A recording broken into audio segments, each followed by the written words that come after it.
BNP অধ্যুষিত বিএনপির প্রাণ সুবর্ণচরের এই বিএনপির সবচেয়ে জনপ্রিয় ইউনিয়ন চরওয়াবদা ইউনিয়ন বিএনপি এবং অঙ্গ সংগঠন কর্তৃক আয়োজিত আজকের এই ঈদ পরবর্তী শুভেচ্ছা অনুষ্ঠানের সম্মানিত সভাপতি উপস্থিত রয়েছেন যুবদলকে যিনি গত দূর সময়ে পেশিবাদী সরকারের সময়ে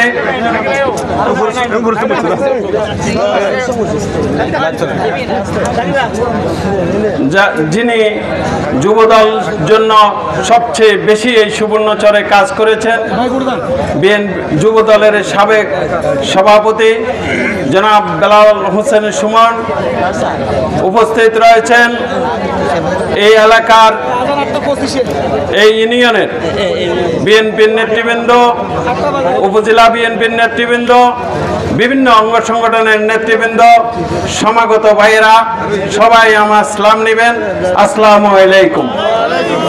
প্রিয় ভাইয়েরা, আজকে সর্বপ্রথম এই সুবর্ণচরের সবচেয়ে জনবৃহৎ বিএনপি অধ্যুষিত এলাকা এখানে এসে আমি গর্ববোধ মনে করছি, নিজেকে গর্বিত মনে করছি এই কারণে যে আজকে আমি এই অল্প বয়সে এই জনসমুদ্রে প্রধান অতিথির দায়িত্ব পালন করতেছি। প্রিয় ভাইয়েরা, এজন্য সর্বপ্রথম আমাদের প্রয়াত রাষ্ট্রপতি, স্বাধীনতার ঘোষক, বহুদলীয় গণতন্ত্রের প্রবক্তা শহীদ রাষ্ট্রপতি জিয়াউর রহমানের রুহের মাগফিরাত কামনা করতেছি। সাথে সাথে রুহের মাগফিরাত কামনা করতেছি এই অঞ্চলে বিএনপিকে যিনি সংগঠিত করার জন্য সারা জীবন কাজ করেছে, জীবনের শেষ নিঃশ্বাস পালনের আগ পর্যন্ত যিনি বিএনপির সাথে ছিলেন, বিএনপির জন্য কাজ করেছেন, আমাদের শ্রদ্ধেয় বড় ভাই জনাব মরহুম জামাল ভাইয়ের নাম স্মরণ করতেছি এবং তো ওনার রুহের মাগফিরাত কামনা করতেছি। প্রিয় ভাইয়েরা, আমাদের এই গত আন্দোলনের সময়, জুলাই বিপ্লবের সময় যাদের আত্মত্যাগের মাধ্যমে, যাদের প্রাণের বিনিময়ে আজকে আমরা এখানে দাঁড়িয়ে সবাই একত্রিত হয়ে একটু সমাগম করতে পারতেছি, তাদের রুহের মাগফিরাত কামনা করতেছি। প্রিয় ভাইরা, আমরা স্মরণ করতেছি এবং তাদের সুস্থতা কামনা করতেছি।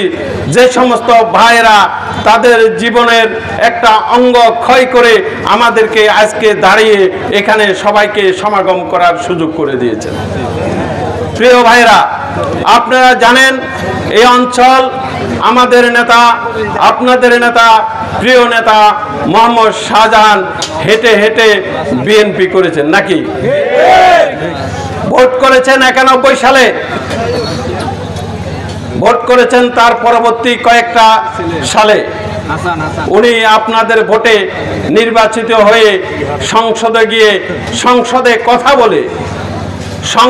কথা বলে গঠনমূলক কথা বলে গোটা রাষ্ট্রকে সহযোগিতা করেছেন। তার মধ্যে আমাদের এই সুবর্ণচরে এসে আমাদের জন্য অনেক কাজ নিয়ে আসছেন নাকি? ইউনিভার্সিটি হতে শুরু করে এই এলাকার রাস্তাঘাট হতে শুরু করে বেগম খালেদা জিয়া সাবেক প্রধানমন্ত্রী আমাদের নেত্রী বলেছিলেন আপনাদের এই রাস্তার কথা, নোয়াখালী জেলা স্কুলের মাঠ থেকে বলেছিলেন আমি চর ক্লাক আক্তারহাট পর্যন্ত পাকা করার ঘোষণা দিলাম।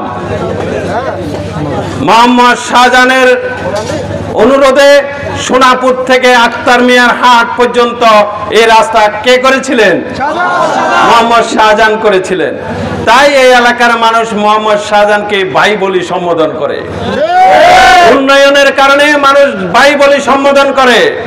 আপনার আত্মীয় হিসাবে সবাইকে, সকল কর্মীকে নিয়েছে বলে মানুষ ভাই বলে সম্বোধন করে। এখন আমাদের মধ্যে হঠাৎ করে একটা নাজিল হয়েছে যে কোনো ভাইয়ের রাজনীতি চলবে না। আমরা কি ভাইয়ের রাজনীতি করি না? কথা বলেন না কেন? আমার এতক্ষণ ধরেই আপনারা স্লোগান দিচ্ছেন না? কোন ভাইয়ের নামে স্লোগান দিচ্ছেন? আমরা ভাইয়ের রাজনীতি করি। সেই ভাই, যেই ভাই আমাদের বিপদে আপদে সব সময় আমাদের পাশে থাকে, সেই মোহাম্মদ শাহজাহান ভাইয়ের রাজনীতি করি নাকি? আমরা যেভাবে জাতীয়তাবাদী দলকে লালন করে বুকের মধ্যে, আরেকভাবে আমরা লালন করি মোহাম্মদ শাহজাহানের রাজনীতিকে, মোহাম্মদ শাহজাহানের ভদ্রলোকের রাজনীতিকে, মোহাম্মদ শাহজাহানের উন্নয়নের রাজনীতিকে নাকি? আমাদের যদি বিএনপির ধানের শীষ নিয়ে অন্য কোনো প্রার্থী আসতেও তো পারে, মোহাম্মদ শাহজাহান তো সারা জীবন থাকবে না নাকি? আসলে আমরা যারা কর্মী আছি, আমরা মাঠে ঘাটে ওয়ার্ডে ইউনিয়নে ভোট করতে এখন যেভাবে মোহাম্মদ শাহজাহানের নাম কই সুবিধা আছে, এরকম সুবিধাও করি ভাই। হ্যাঁ, মোহাম্মদ শাহজাহান প্রত্যেকটা পরিবারের সাথে তার সম্পর্ক। যদি শুনে যে ইউনিয়নে, আমাদের সুমন বলছে যে ইউনিয়নে একটা লোক মারা গেছে, আমাদের দলের একজন কর্মীর আত্মীয়, কয়েকজন কর্মীকে নিয়ে উনি সাথে সাথে এখানে উপস্থিত। এভাবে মানুষের সাথে সম্পর্ক করেছে। যিনি হয়াতে মওতে আমাদের সাথে ছিলেন নাকি? বিপদে কে ছিলেন? বিপদে মোহাম্মদ শাহজাহান ছিলেন। যখন এই পেশিবাদী সরকার আমাদের বিরুদ্ধে একের পর এক মামলা দিতে শুরু করেছে, যখন অকারণে আমাদের নামে বিস্ফোরক দ্রব্য আইনে মামলা দিতে শুরু করেছে, তখন আমাদের নোয়াখালীর লয়াররা, যখন আইনজীবীরা আমাদেরকে বলল যে নোয়াখালী কোর্ট থেকে আপনাদের জামিন হবে না, আপনাদেরকে হাইকোর্ট থেকে আগম জামিন আনতে হবে, তখন সেখানে আমরা যেতাম, ভোরবেলায় আমরা হাজির হইতাম হাইকোর্টে। কিন্তু যখন আমাদের সিরিয়াল আসতেছে না, তিত্তের কাকের মতো দুয়ারের পাশে, হাইকোর্টের একটা দুয়ারের পাশে, দরজার পাশে দাঁড়িয়ে থাকতে ওনার বড় ছেলে সবুজ, নাকি যারা মামলা কাছেন তারা দেখেন নাই? উনি তো কোনো দলের দায়িত্বে ছিলেন না। আমাদের যারা দায়িত্বে ছিলেন, আপনারা তখন কোথায় ছিলেন? আপনারা তো কখনো কোনো ক্ষতিগ্রস্ত কর্মীর পাশে দাঁড়িয়ে একদিন হাইকোর্টের ওনার যাইবার ভাড়াটা 1000 টাকা, 500 টাকা, 10টা টাকা দিলেন না। আজকে ওনাকে নিয়ে প্রশ্ন তোলেন। মোহাম্মদ শাহজাহান বিতর্কের ঊর্ধ্বে। মোহাম্মদ শাহজাহানকে নিয়ে কোনো বিতর্ক করা যাবে না। গেলে যদি কেউ মোহাম্মদ শাহজাহানকে নিয়ে কোনো বিতর্ক করেন, তাহলে এই এলাকার ক্ষতিগ্রস্ত কর্মীরা এবং এই এলাকার অপমান জনসাধারণ এটা সাধারণভাবে মানে নেবে না। মোহাম্মদ শাহজাহান আমাদের অহংকার, মোহাম্মদ শাহজাহান আমাদের গৌরব, মোহাম্মদ শাহজাহান আমাদের আগামীর ভরসা, এই এলাকার উন্নয়নের ভরসা। যিনি নেতৃত্বে আসলে মানুষ মনে করে যে আমার উপকার তো দূরের কথা, আমার ক্ষতি হওয়ার সম্ভাবনা নাই নাকি? আপনারা এর আগে এমপি দেখছেন না? এই কিছুদিন আগে এমপি দেখছেন না? এমপি সাহেব আমি দেখছি বলে যে আমি বিএনপির এটা করে দেব, বলছে না? আমি আমার এখানে সহকর্মীরা, ছোট ভাই বড় ভাই অনেকে আছেন, আমি এদের সামনে এই শব্দটা উচ্চারণ করতে পারি নাই, কিন্তু উনি ওনার যুবক ছেলেকে পাশে রাখি উনি এই শব্দটা বলছে নাকি? না অসত্য কথা বলছি? এর মাধ্যমে আমাদের সামাজিক সংস্কৃতির যথেষ্ট অবক্ষয় হয়েছে। আমরা যারা বাপের সামনে ছেলে কথা বলতে শালীনতা বজায় রেখে কথা বলি, বড় ভাইয়ের সামনে ছোট ভাই কথা বলতে শালীনতা বজায় রেখে কথা বলি, আর এই একরাম চৌধুরী সাহেব নিজের ছেলেকে দাঁড়িয়ে রাখে উনি বিএনপির এই ধরনের আচার বাজে ব্যবহার করেছে নাকি? যিনি আমাদের নেতা মোহাম্মদ শাহজাহান এর থেকে আলাদা নাকি? আপনারা দেখেন নাই? আচার আচরণে কখনো দেখছেন যে উনি অভদ্র? তাহলে আসেন, আগামী যে নির্বাচন আসতেছে সেই নির্বাচনে আমাদের প্রার্থীকে দয়া করে একটু হাত তুলে যদি দেখেন আমাদের প্রার্থীকে। মোহাম্মদ শাহজাহানের বিকল্প কেউ আছে? মোহাম্মদ শাহজাহানের বিরুদ্ধে যদি কেউ থাকে তাহলে আমরা বিএনপি হিসাবে তাকে অ্যালাউ করব না। আপনাদেরকে আমি জানিয়ে দিতেছি, আমাদের নেতা মোহাম্মদ শাহজাহান দেশনেত্রী বেগম খালেদা জিয়ার সাথে যেভাবে বিশ্বস্ততার সাথে বাংলাদেশ জাতীয়তাবাদী দলকে সারা বাংলাদেশে সংগঠিত করেছে, এইটাতে প্রমাণ হয় আগামী যে সরকার হবে সেই সরকারের মন্ত্রী পরিষদে ইনশাআল্লাহ মোহাম্মদ শাহজাহান বড় ধরনের মন্ত্রী হিসাবে আপনাদের কাছে আসবে ইনশাআল্লাহ। আল্লাহর রহমতে, আল্লাহর অশেষ রহমতে, আপনাদের দোয়ায়, আপনাদের ভালোবাসায়, আল্লাহর রহমতে আমাদের নেতা মোহাম্মদ শাহজাহান এখন সম্পূর্ণভাবে সুস্থ। আল্লাহ মানুষকে রোগ ব্যাধি দেয়, আল্লাহ মানুষকে পরীক্ষা দেয়, আল্লাহ মানুষকে চিনা জানার সুযোগ করে দেয়। আমরা শাহজাহান সাহেব কিছুদিন অসুস্থ আছিলেন, আমরা দেখছি যে আপনাদের ভালোবাসা মোহাম্মদ শাহজাহানের প্রতি কেমন। তবে আমরা একটা জিনিস খুবই ভালোভাবে দেখছি, আমাদের যারা কৃষক, শ্রমিক, মেহনতি মানুষ, এই অঞ্চলের কৃষক মানুষ, এই সুবর্ণচরের শতকরা 95% লোক কৃষক। এই কৃষক শ্রেণীর লোক মোহাম্মদ শাহজাহানের প্রতি 1 মিনিটের জন্য বিশ্বাস হারায় নাই, নাকি বিশ্বাস হারাইছে? মোহাম্মদ শাহজাহানকে তারা এইভাবে ভালোবাসে। আগামী নির্বাচন আসতেছে, আগামী নির্বাচন আসতেছে, নির্বাচনমুখী আমাদের দল, আমাদের দেশ নায়ক তারেক রহমান সাহেব, আমাদের বিএনপির ভারপ্রাপ্ত চেয়ারম্যান সাহেব, উনি বর্তমান অন্তর্বর্তীকালীন সরকারের প্রধানের সাথে আপনারা আলাপ করছে দেখছেন বোধহয়। আমাদের একটি সলা পরামর্শ হয়েছে দেশের যাতে মানুষের কোনো অসুবিধা না হয়, আমাদের রমজানের যাতে কোনো অসুবিধা না হয়, এই জন্য রোজার আগে নির্বাচনটা দেওয়ার জন্য প্রস্তাব করছে মানুষের সুবিধার্থে। এই যদি আগামী রমজানের আগে যদি নির্বাচন হয় তাহলে ফেব্রুয়ারি মাসে হবে, ফেব্রুয়ারি মাসের প্রথম দিকে দিয়ে হবে। হলে পরে এখন থেকে আমাদের নেতা কর্মীরা মানুষের সাথে ভোট কেন্দ্রিক আলাপ আলোচনা করা শুরু করতে হবে। কে পক্ষে করেছে, কে বিপক্ষে করেছে, দয়া করে এই ধরনের আলোচনা কম করি। আমরা আগামী নির্বাচনের জন্য প্রস্তুত হওয়া দরকার। কারণ আমরা বুঝাই দিতে চাই, আমরা জোর করি না, আমরা রাত্রে ভোট কেটে না, আমরা মানুষের ভোটে, মানুষের প্রত্যক্ষ ভোটে আমাদের প্রিয় নেতা মোহাম্মদ শাহজাহানকে এই সদর সুবর্ণচরে 2 লক্ষ ভোটের ব্যবধানে জিতাতে চাই। পারবো না ইনশাল্লাহ? ইনশাল্লাহ পারবো। আমরা যেভাবে আমাদের নেতার পুঁজি আছে, দেশনেত্রী বেগম খালেদা জিয়ার যেভাবে পুঁজি আছে, এই গণতন্ত্রের জন্য আমাদের এই বৃদ্ধ বয়সে আমাদের নেত্রী বেগম খালেদা জিয়া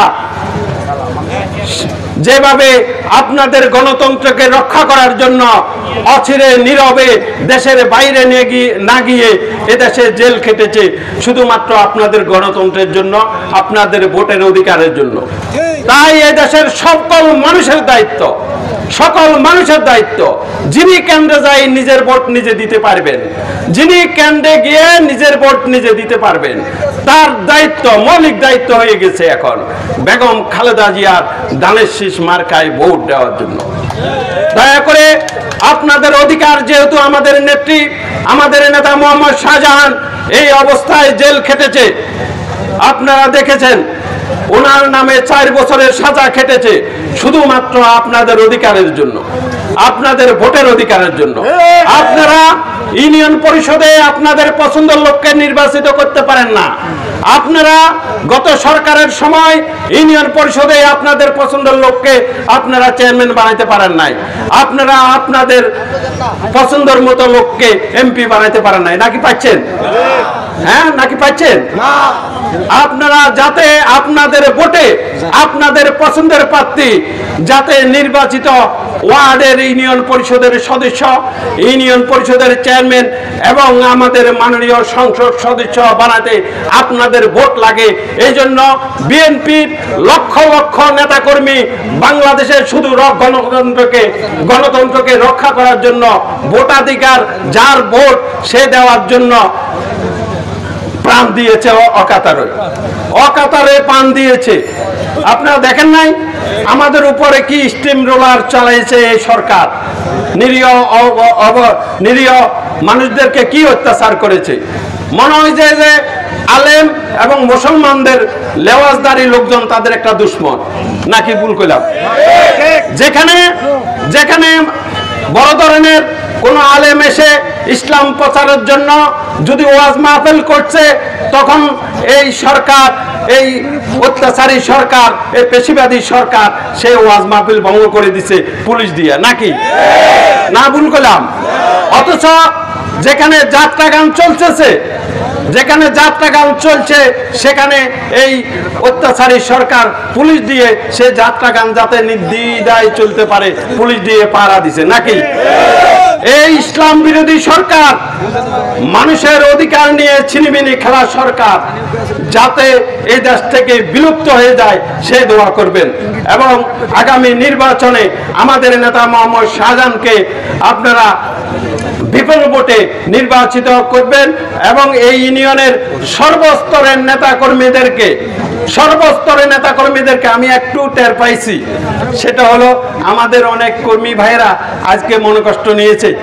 মনোকষ্ট নেবার কথা যে এত কষ্ট করি অর্গানাইজ করি এই দুর্যোগ মুহূর্তে, আজকে সারাদিন বৃষ্টি ছিল, তারা এরকম একটা সমাগমের ব্যবস্থা করেছে। আমি রাজনৈতিক কর্মী হিসাবে আমি মোহাম্মদ শাহজাহানের পক্ষ থেকে আপনাদের প্রতি যেমনি কৃতজ্ঞতা জানাই তেমনি ভাবে আপনাদের কাছে ক্ষমা চাই, যাতে আপনারা এই একটু পরে আজান হবে, আজানের পরে নামাজ, এটা যাতে অসুবিধা, অনেকের বক্তৃতা দেওয়ার সুযোগ দেওয়া হয় নাই, যার কারণে আমি আমার ব্যক্তিগত পক্ষ থেকে এবং আমার নেতার পক্ষ থেকে আপনাদের কাছে ক্ষমা চেয়ে নিলাম। আপনারা কোনো রকমের দ্বিধাদ্বন্দ্ব করবেন না। আস্তে আস্তে এই ধরনের প্রোগ্রামগুলোতে নিজেরা একটু, যেরকম আমরা দাওয়াতে গেলে, কারো বাড়িতে বিয়ে শাদিতে দাওয়াতে গেলে গৃহস্থ যেরকম একটু হরেখা, খেয়াল করছেন নি? অনেক সময় গৃহস্থ খায় না, খাইতেই পারে না, অথচ সব অ্যারেঞ্জমেন্ট তার। এরকম ভাবে আপনারা যারা গৃহস্থ তারা একটু এইভাবে চিন্তা করবেন যে আজকে আমরা সবাইকে আমাদের মূল কথা বলার জন্য একটু ছাড় দিয়া আমরা একটু গৃহস্থ হিসাবে হরেখা দরকার যে খেতেন, ঠিক আছে নি? আপনারা সবাই ভালো থাকেন। এই আগামী 25 তারিখ, এই মাসের 25 তারিখ আমাদের প্রিয় নেতা মোহাম্মদ শাহজাহান আপনাদের ভালোবাসায় সিক্ত হয়ে ইনশাআল্লাহ নোয়াখালী শহরে আসতেছে। আপনারা কি বলেন? সবাই আগামী 25 তারিখে নোয়াখালী শহরে নেতাকে দেখার জন্য, নেতাকে আগাই নেওয়ার জন্য যাবেন তো ইনশাআল্লাহ? সবার দাওয়াত রইল। আমাদের নেতা কর্মীরা এখানে অর্গানাইজ করবে, কিভাবে যাবে সেটার ব্যবস্থা করবে। প্রত্যেক মহল্লা থেকে, প্রত্যেক বাজার থেকে, প্রত্যেক ইউনিট থেকে, প্রত্যেক ওয়ার্ড থেকে, প্রত্যেক ইউনিয়ন থেকে, সুবর্ণচরের প্রত্যেক ওয়ার্ড থেকে আমরা সমাগত হইয়া আমরা সভাস্থলে অর্থাৎ মাইজদি শহরে আমাদের নেতাকে দেখার জন্য, নেতাকে রিসিভ করার জন্য যাব ইনশাআল্লাহ। আপনাদের সবাই দাওয়াত রইল। সবাইকে অনেক কষ্ট দিয়েছি, কষ্ট দেওয়ার জন্য ক্ষমা চেয়ে আমি আমার বক্তব্য এখানে শেষ করছি। আল্লাহ হাফেজ। বাংলাদেশ জিন্দাবাদ। দেশনেত্রী বেগম খালেদা জিয়া জিন্দাবাদ। শহীদ রাষ্ট্রপতি জিয়াউর রহমান অমর হোক। দেশ নায়ক তারেক রহমান জিন্দাবাদ। মোহাম্মদ শাহজাহান জিন্দাবাদ। সবাইকে ধন্যবাদ।